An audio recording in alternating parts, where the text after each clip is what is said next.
नमस्कार दोस्तों, स्वागत करते हैं आपका हमारे चैनल एग्जाम सभा में। और आज हम डिस्कस करने वाले हैं लाला लाजपत राय के बारे में। ठीक है, तो इनके बारे में डिटेल से समझेंगे। तो इसके पहले मैं बता दूं कि 1865 से लेकर के 1928 तक इनका जीवन काल रहा और ये लगातार उग्रवादी आंदोलन में भारतीय राजनीति में सक्रिय रहे। और ये आपका लाल बाल पाल, जो कि आपका तिकड़ी मानी जाती है उग्रवादी आंदोलन के सर्वे सर्वा या नेतृत्वकर्ता के रूप में, तो उनमें से एक थे लाल बाल पाल, लाला लाजपत राय, बाल गंगाधर तिलक और बिपिन चंद्र पाल। तो उसमें से ये आपके एक प्रमुख स्तंभ थे। इनकी जन्म की अगर बात किया जाए तो 1865 में मोगा जिला, जो कि पंजाब में है, वहाँ पे हुआ था। पेशे से ये एक वकील थे और इन्हें पंजाब केसरी के नाम से भी जाना जाता था। ठीक है, ये पंजाब केसरी के नाम से भी प्रमुख मतलब कि उपनाम से भी लाला लाजपत राय को जाना जाता था। ठीक है, और ये जो थे अपने प्रारंभिक जीवन में स्वामी दयानंद सरस्वती से काफ़ी प्रभावित थे, इसीलिए इन्होंने अपने जीवन के शुरुआती काल में ही आर्य समाज को ज्वाइन किया था।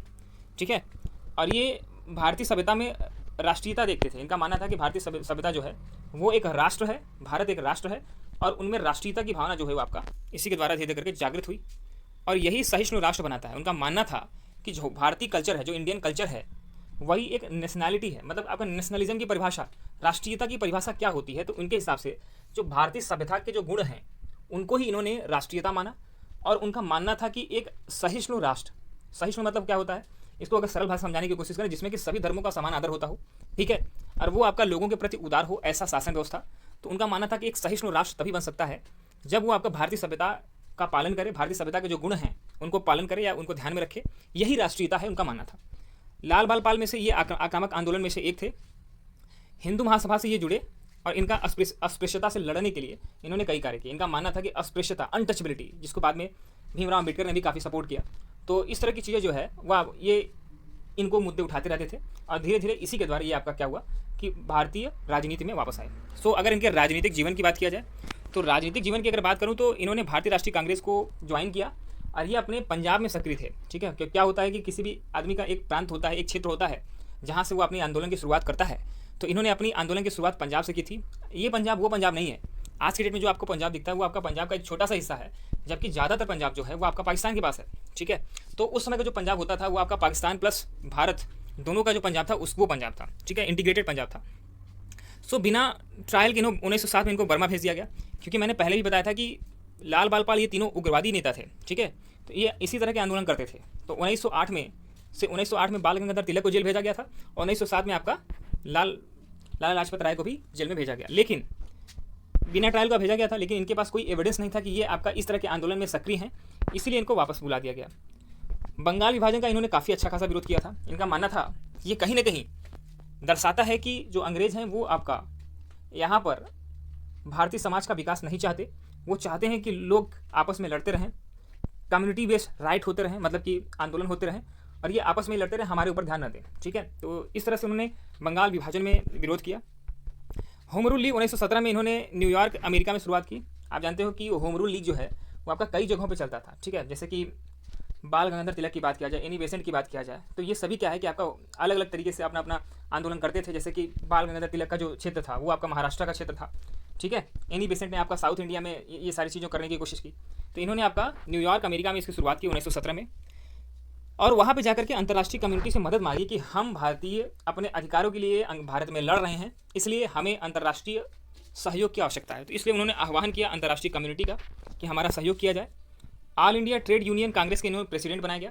ठीक है, क्योंकि आप जानते हो कि कांग्रेस जो है आपका कई सेक्टर में काम करती थी, तो उसी से जो व्यापार से रिलेटेड जो आपका यूनियन था, ट्रेड यूनियन था। कोई भी यूनियन करता क्या है, वो अपने कर्मचारी, जैसे कि मान लीजिए ट्रेड यूनियन है, ठीक है, तो व्यापार से संबंधित जितने भी कर्मचारी हैं, जितने भी कार्यकर्ता हैं, उनके अधिकारों को हनन नहीं हो, उनका अधिकार उन्हें प्राप्त हो, इस बात का ख्याल कौन रखता है? यूनियन रखता है। तो ट्रेड यूनियन का इनको प्रेसिडेंट बनाया गया था। असहयोग आंदोलन 1920 में गांधी जी के साथ इन्होंने भाग लिया था। नागपुर में जाकर के इन्होंने इस आंदोलन की कमान संभाली थी। अगर रॉलेट एक्ट की बात किया जाए और जलियांवाला बाग कांड की बात किया जाए, इसके बारे में वीडियो बनाने वाला हूँ। तो रॉलेट एक्ट क्या था कि बिना किसी दलील के, बिना किसी अपील के ये क्या करते थे, किसी भी भारतीय को शक के आधार पर उसको जेल में डाल देते थे। मतलब इतना खतरनाक पावर रॉलेट एक्ट के द्वारा इनको मिल गई थी अंग्रेजों को। जलियांवाला बाग के कांड के बारे में आप जानते हैं, इसके बारे में अलग से वीडियो भी बनाऊंगा। तो इन सभी का इन्होंने विरोध किया था। सर्वेंट ऑफ पीपल्स सोसाइटी 1921 में इन्होंने स्थापित किया।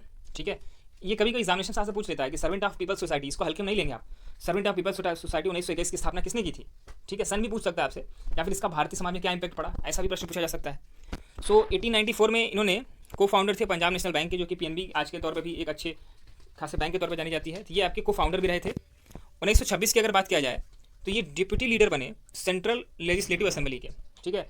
ऐसा नहीं था कि जब हम आज़ाद नहीं हुए थे उससे पहले कुछ शासन नहीं चलता था, उसके पहले जो शासन चलता था शुरुआत में आपका पिट्स इंडिया एक्ट आते थे जैसे आप जानते हो। इसी तरीके से बाद में क्या हुआ कि अलग अलग भारतीय सरकार अधिनियम आते रहे, जैसे 1919 भारतीय सरकार अधिनियम आया, ठीक है। इसी तरीके से लेजिस्लेटिव काउंसिल होती थी, जैसे एग्जीक्यूटिव काउंसिल भी होती थी, लेजिस्लेटिव काउंसिल होती थी। ये क्या करते थे कि अपने अपने क्षेत्र में, ठीक है, अपने अपने क्षेत्र में क्या करते थे, काम करते थे। सो इन्हें सेंट्रल लेजिस्लेटिव असेंबली का, इससे बात साबित क्या होती है कि उस समय जो प्रदेश हुआ करते थे उसको प्रोविंस बोला जाता था। तो जो प्रदेश होते थे उनका भी एक लेजिस्लेटिव असेंबली होती थी, काउंसिल होता था। लेकिन ये जो थे आपका सेंट्रल लेजिस्लेटिव काउंसिल के डिप्टी लीडर थे, ठीक है। मतलब कि आप मान सकते हो कि आज के डेट में जैसे कि लोकसभा राज्यसभा होती है, तो लोकसभा राज्यसभा का जो अध्यक्ष उपाध्यक्ष होता है, तो मतलब ये उस समय के उपाध्यक्ष रहे थे, तो एक प्रमुख पद पर थे।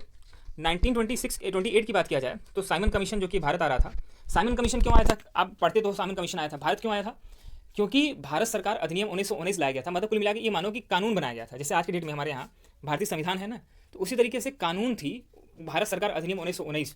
तो उसका रिव्यू करने के लिए, रिव्यू से क्या मतलब है, उसका मतलब कि वो भारतीयों के लिए कितना सही है, क्या वो अधिनियम, क्या वो संविधान काम कर रहा है, तो इसकी जांच पड़ताल करने के लिए साइमन कमीशन को भारत बुलाया गया था, ठीक है। लेकिन भारत में इसका बहुत बड़ा विरोध हुआ, ठीक है। इसमें लाला लाजपत राय वगैरह भी शामिल थे, ऐसे नेता शामिल थे। तो आखिर ये विरोध हुआ क्यों, विरोध इसलिए हुआ क्योंकि रिव्यू कर रहे हो आप भारतीय समाज में जो संविधान बना है, जो नियम बने हैं उसका, लेकिन कोई भी प्रतिनिधि भारतीय नहीं था साइमन कमीशन में, इसीलिए इसका विरोध किया गया। इसमें कोई भी भारतीय शामिल नहीं था, इसीलिए इसका विरोध किया गया। और साइमन कमीशन का विरोध करते हुए लाठीचार्ज में ये घायल हो गए, बाद में इनकी मृत्यु हो गई। आप जानते हो कि उसके बाद कुछ युवा कार्यकर्ताओं ने लाला लाजपत राय का बदला लेने के लिए शपथ लिया, और उसी का प्रयास रहा कि भगत सिंह जैसे लोग, आंदोलनकारियों ने अंग्रेजों को मारने की कोशिश की, जो कि इसके जिम्मेदार थे, लेकिन वो गलती से बच गया, दूसरा अंग्रेज मारा गया। बाद में भगत सिंह को फांसी भी हुई। तो ये सारी कहानी आप जानते हो, लेकिन आप ये समझो कि लाला लाजपत राय का भारतीय राष्ट्रीय आंदोलन में क्या प्रमुख उद्देश्य रहा और किस तरह से उन्होंने भारतीय राष्ट्रीय आंदोलन में अपना पार्टिसिपेशन दिया, इसको आप अच्छे से समझ चुके होंगे। और इसी तरह के वीडियोस को देखने के लिए हमारे चैनल को सब्सक्राइब करना नहीं भूलेंगे। धन्यवाद।